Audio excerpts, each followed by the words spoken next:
और बीजेपी में नहीं है जिहादी। शाहनवाज हुसैन क्या है? हादी है जिहादी? ये तो बता दीजिए। मुख्तार अब्बास नकवी क्या है? पूजा नकवी क्या है? किसी ने पूछा कि गुप्ता जी आप तो हिंदू हैं, आप कहाँ रहेंगे? गुप्ता जी आपका घर कैसे चलेगा? गुप्ता जी आपके बच्चे कैसे पढ़ेंगे? किसी ने पूछा क्या? जब महाराष्ट्र से यूपी वालों को मार के भगाया गया, जब महाराष्ट्र से बिहार वालों को मार के भगाया गया, तब राज ठाकरे सो रहे थे, तब राज ठाकरे को नींद नहीं जगी। आप क्या दिखाना चाहते हैं कि इस देश का मुसलमान गद्दार है? अरे इस देश का मुसलमान हिंदुस्तान के लिए अपनी जान देता है खड़े होके। इस देश की माएँ अपने बेटों को सरहद की हिफाजत करने के लिए भेजती हैं, वो भी मुसलमान है भैया। एक पत्रकार वो इस तरीके से यूं टहल टहल के रसिया और यूक्रेन की खबर दिखा रही हैं। अगर यही खबर वो नींबू की दिखा देती कि देश में नींबू इतना महंगा हो रहा है, पेट्रोल इतना महंगा हो रहा है, तो लोग उनकी खबर भी देखते और उन्हें सलाम भी करते। महाराष्ट्र इकलौती सरकार चला रहे थे जहां अच्छे से सरकार चल रही थी, कोई दंगे फसाद नहीं आ रहे थे। अगर एक और दिल्ली देश की राजधानी है तो दूसरी ओर महाराष्ट्र मुंबई देश की आर्थिक राजधानी है, और हम नहीं चाहते कि कहीं पे भी दंगे हों। लेकिन इन लोगों ने दिल्ली को जलवा दिया और अब ये महाराष्ट्र पहुंच गए हैं। राज ठाकरे कह रहे हैं कि उनको लाउड स्पीकर से तकलीफ होती है, क्योंकि राज ठाकरे को एक चीज़ दिख गई है। वो चीज़ ये दिख गई है कि राज ठाकरे को समझ में आ गया है कि मंदिर और मस्जिद की, राम और रहीम की राजनीति, हिंदू और मुस्लिम की राजनीति करके जब उत्तर प्रदेश में योगी आदित्यनाथ जैसा व्यक्ति जिसने 5 साल कोई काम नहीं किया, बहन बेटियों के साथ बलात्कार हुआ, वो सरकार में रिटर्न आ सकता है, तो क्या पता मैं भी सरकार में आ सकूं। तो इसीलिए हिंदुओं को एक होने की बात कर रहे हैं सर। अरे तो हिंदुओं को एक जब नहीं होना चाहिए था, जब महाराष्ट्र से यूपी वालों को मार के भगाया गया, जब महाराष्ट्र से बिहार वालों को मार के भगाया गया, तब राज ठाकरे सो रहे थे, तब राज ठाकरे को नींद नहीं जगी। आज मुंबई में शांति है। उद्धव ठाकरे ने एक ऐसा, आपको बता दूं कि उद्धव ठाकरे ने जो जवाब दिया है, उन्होंने दिखाया है कि अगर महाराष्ट्र में मुंबई में कोई भी हिंसा करेगा तो उस हिंसा का जवाब उसको जेल के अंदर बंद करके दिया जाएगा। उस हिंसा का जवाब 5 तारीख को आ तो रहे सर। कहाँ? अयोध्या आ रहे ना। जब नहीं आए, जब मार के भगाया गया यूपी वालों को, तब भी आ जाते हालचाल पूछने के लिए। अब आ रहे हैं आप हालचाल पूछने के लिए, तब तो नहीं आए आप निकल के। और आप सुन लीजिए, अगर हिंदुओं को इतना ही डर और खतरा है तो अमित शाह जी का जो बेटा है जय शाह, उसको भैया बीसीसीआई से निकाल के बजरंग दल में भर्ती कराओ ना। उसको बजरंग दल में काहे भर्ती नहीं कराते हो? जब हिंदुओं पे इतना ही बड़ा खतरा मंडरा रहा है तो अमित शाह के बेटे जय शाह को आप बीसीसीआई से निकाल के बजरंग दल में भर्ती कराइए। डॉक्टर संबित पात्रा जो है, जो ओएमजीसी में मेंबर हैं, उनको ओएमजीसी से निकाल के वीएचपी में भर्ती कराइए, विश्व हिंदू परिषद में भर्ती कराइए। असल में आप भी ये बात समझते हैं और हम भी समझते हैं, पूरा देश भी समझता है, कोई समाज खतरे में नहीं है, किसी को खतरा नहीं है, किसी को तकलीफ, किसी को दर्द नहीं। आपने देखा तिरंगा यात्रा निकली कल जब जहांगीरपुरी से, तो लोगों ने घरों से फूल बरसाए। यानी वहाँ के लोग चाहते हैं कि देश में अमन, चैन और शांति कायम रहे, क्योंकि देश का रंगा तिरंगा नहीं चलेगा 2 रंगा। ये तिरंगे की पहचान ही 3 रंग से है। इस तिरंगे की पहचान ही हिंदू, मुस्लिम, सिख, ईसाई एकता से है। और कोई भी व्यक्ति अगर तिरंगे से किसी भी रंग को गायब करने की कोशिश करेगा तो उसको माफ नहीं किया जाएगा। हिंदुस्तान में अगर रहना है तो तिरंगे का सम्मान आपको करना होगा। सर लगातार जिस तरह से बयानें आ रही है कि जो अब हिंदुओं को 4-4 बच्चे पैदा करना चाहिए, 2 आरएसएस 2 बजरंग दल के लिए, तो मोदी जी ने अपनी घरवाली को छोड़ दी।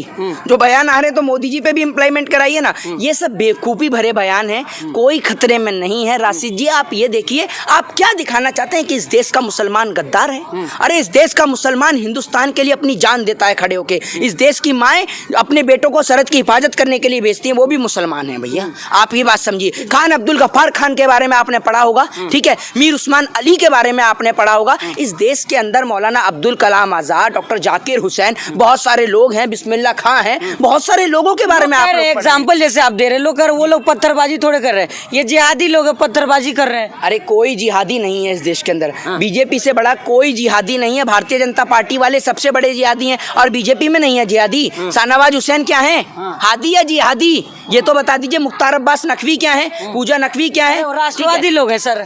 सर राष्ट्रवादी लोग वो नहीं होते हैं। राष्ट्रवादी वो लोग वो नहीं होते हैं जो लोग देश में सांप्रदायिक हिंसा फैलाते हैं। राष्ट्रवादी वो लोग होते हैं जो देश के खातिर अपनी जान को न्यौछावर करते हैं। राष्ट्रवादी लोग वो हैं जिनकी माएँ अपने बेटों को सरहद की हिफाजत करने के लिए भेजते हैं। राष्ट्रवादी लोग इस देश के अंदर सोशल मीडिया के पत्रकार हैं जो देश की हिफाजत के लिए सत्य को प्रदर्शित करते हैं, ना कि इस देश की गोदी मीडिया के पत्रकार जिन्हों को अब आपने देखा कि नोटिस भी आने शुरू हो गए हैं सूचना प्रसारण मंत्रालय से। सर तो अमन चोपड़ा के ऊपर जिस तरह से FIR किया गया है, वो कह रहे थे देश नहीं झुकने देंगे। प्रोग्राम में कह रहे हैं कि जहांगीरपुर का बदला महादेव से लिया गया है। मैं आपको बता दूं, ये इस तरीके की बातें करेंगे तो आप एक सम्मानित पत्रकार हैं, आपको क्या लगता है कि इनके ऊपर कार्रवाई नहीं होनी चाहिए थी?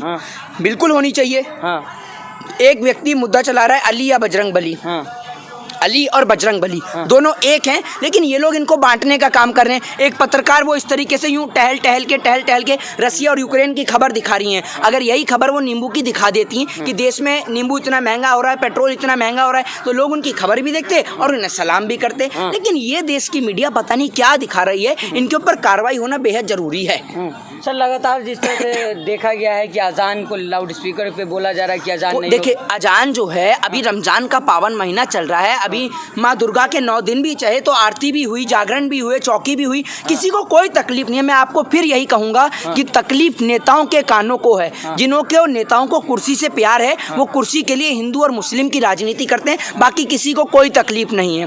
वो बांग्लादेश की तस्वीर शेयर करते हुए लिख तो रहे हैं, साक्षी महाराज आप देख ही रहे हैं उनको। तो ये लोग चाहते हैं देश में हिंदू और मुस्लिम दोनों एक दूसरे का खून बहाएं और उसका फायदा मिले भारतीय जनता पार्टी को। अच्छा, अहम सवाल है सर, जिस तरह सरकार सर भाजपा की ही है, साक्षी महाराज और योगी आदित्यनाथ कह रहे सुशासन की वहाँ सरकार चल रही है, फिर ये कैसे जिहादी, कौन जिहादी लोग आ जाएंगे सर? अब आप एक बात बताइए, जो जीडीपी जो बढ़ रही है उस पर तो बात नहीं कर रहे हैं लोग। जीडीपी बढ़ रही है उस पर भी तो बात करनी चाहिए। आप सुन नहीं रहे हैं मेरी बात को, मैं बोल रहा हूँ जीडीपी बढ़ रही है उस पर भी तो बात होनी चाहिए। कैसे जीडीपी? जीडीपी मतलब गैस, डीजल और पेट्रोल, उस पे बात नहीं करती है देश की मीडिया। आज सुन लीजिए, हाँ मैं आपको बता रहा हूँ, गैस, डीजल और पेट्रोल, पहले जीडीपी होती थी ग्रॉस डोमेस्टिक प्रोडक्ट, आज उसका नाम बदल के इन्होंने कर दिया है गैस, डीजल और पेट्रोल। उस पे वो महंगाई हो रही है, उस पर चर्चा हो नहीं रही है। चर्चा तो हिंदू और मुस्लिम पे हो रही है। और ये अगर ये खुद एक्चुअल लोग का कहना भी है कि जब किसी देश की आर्थिक स्थिति खराब होती है तो वहाँ की सरकार हिंदू और मुस्लिम के नाम के दंगे कराती है। सर तो कैसे देख रहे हैं अभी हनुमान चालीसा सर उद्धव ठाकरे के घर के सामने किया जा रहा है, गिरफ्तारी भी हुई है, तमाम जो है सुर्खियों में है इस खबरें सर। मैं आपको एक बात बता दूं कि जो उनकी गिरफ्तारी हुई है बिल्कुल सही है, उनके ऊपर राजद्रोह का जो मुकदमा हुआ है बिल्कुल सही हुआ है। हनुमान चालीसा मंदिर के अंदर पढ़ी है, जो मुस्लिम लोग हैं वो भी भैया मस्जिद तक ही पढ़ते हैं, मस्जिद के बाहर शुक्रवार को सिर्फ जुम्मे की नमाज होती है। दूसरी बात ये कि हम कोई लड़ाई थोड़ी कर रहे हैं, किसी से बहस थोड़ी कर रहे हैं। तो आप इस तरीके से हनुमान चालीसा को और कुरान को आपस में लड़ाएं तो ये वाकई में ही देश का माहौल खराब करने वाली बात है और ऐसे लोगों के खिलाफ कानून कार्रवाई होनी चाहिए। बुलडोजर की जिस तरह से चल रहा है लगातार, अभी आज भी सर आजमगढ़ में एक मदरसे के ऊपर बुलडोजर चला है, तो तमाम लोग तो खुद से बोले जिहाद कंट्रोल बोर्ड जो है जेसीबी, बुलडोजर न्याय नहीं है ना, बुलडोजर न्याय नहीं है, जिहाद कंट्रोल बोर्ड सर। आप किसी की कहे पे मत जाइए, आप अपने कहे की सोचिए ना। आप तो चौथे स्तंभ हैं और आप तो न्यायपालिका में भरोसा रखते हैं, आप भी मैं भी न्यायपालिका में। तो जब न्यायपालिका कह रही है कि सुप्रीम कोर्ट कह रहा है कि आप बुलडोजर मत चलाइए, बुलडोजर मैं आपको एक बात बोलता हूँ, अगर अपराध मैंने किया है तो सजा मेरे को मिलनी चाहिए या मेरे पिताजी को, मेरी माताजी को? आप मुझे इस बात का जवाब दीजिए। मेरे को मिलनी चाहिए ना। तो अगर अपराध मैंने किया है तो उसकी सजा आप मेरे घर पे बुलडोजर चलाकर मेरे पूरे परिवार को क्यों दे रहे हैं? ये बताइए ना आप मुझे, क्यों दे रहे हैं आप? और क्या भारतीय जनता पार्टी में कोई अपराधी नहीं है? क्या बीजेपी इतनी साफ पार्टी है कि इतने सारे कार्यकर्ता लेकर, इतनी बड़ी पार्टी लेकर कोई इन पे अपराधी नहीं है? तो इन पे भी लगाम कसी लगातार। तो ये भी तो सवाल किया जा रहा है कि सर एक समुदाय को टारगेट करके वहाँ उनके ऊपर ही बुलडोजर चलाया जा रहा है। हाँ बिल्कुल, ये बात हकीकत है, ये बात हकीकत है। हिंदू और मुसलमान की राजनीति हो रही है, लेकिन इसमें हिंदू भी पिस रहा है। हिंदू गुप्ता जी का भी आपने देखा, उनके घर पे बुलडोजर चला दिया। ये जितने भी हिंदू संगठन के चुटपैये घूम रहे हैं जो कहते हैं मैं हिंदू का ठेकेदार, अरे मैं भी हिंदू का ठेकेदार, ऐसे जो चिल्ला रहे थे, गया कौन सा बे? लट लाइयो जरा निकाल के, कौन कौन गया बे इनके घर पे खाना देने के लिए? किसी ने पूछा कि गुप्ता जी आप तो हिंदू हैं, आप कहाँ रहेंगे? गुप्ता जी आपका घर कैसे चलेगा? गुप्ता जी आपके बच्चे कैसे पढ़ेंगे? किसी ने पूछा क्या? ये लोग ऐसे लोग हैं जो किसी के सगे नहीं हो सकते, सिर्फ दंगे के सगे। जय हिंद, जय भारत, वंदे मातरम।